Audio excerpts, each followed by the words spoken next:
আসসালামু আলাইকুম শিক্ষার্থী বন্ধুরা।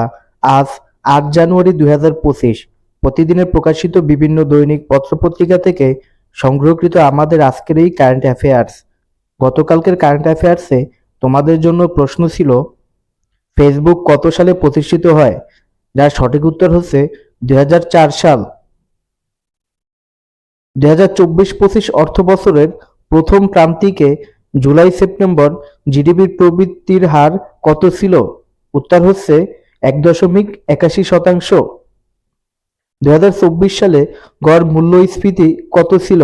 উত্তর হচ্ছে 10.34%। আইএমএফ এর পূর্বাভাস অনুযায়ী চলতি অর্থবছর শেষে বাংলাদেশের প্রবৃদ্ধি দাঁড়াবে কত শতাংশে? উত্তর হচ্ছে 3.8%। সম্প্রতি ক্ষমতা থেকে পদত্যাগ করেছেন কোন দেশের প্রধানমন্ত্রী? উত্তর হচ্ছে কানাডার প্রধানমন্ত্রী জাস্টিন ট্রুডো। কানাডার ক্ষমতাসীন রাজনৈতিক দল এর নাম কি?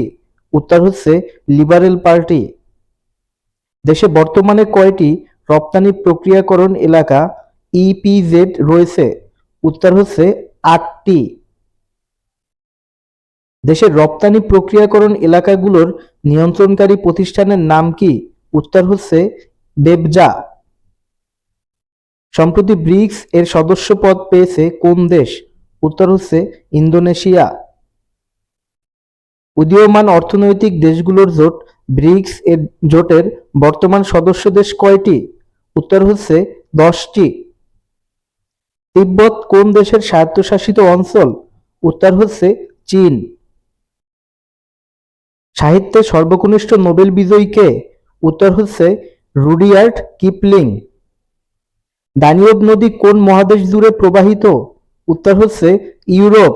শিক্ষার্থী বন্ধুরা, আগামীকালকে তোমাদের জন্য কুইজ থাকবে। কানাডার ইতিহাসের সর্বকনিষ্ঠ প্রধানমন্ত্রী কে ছিলেন?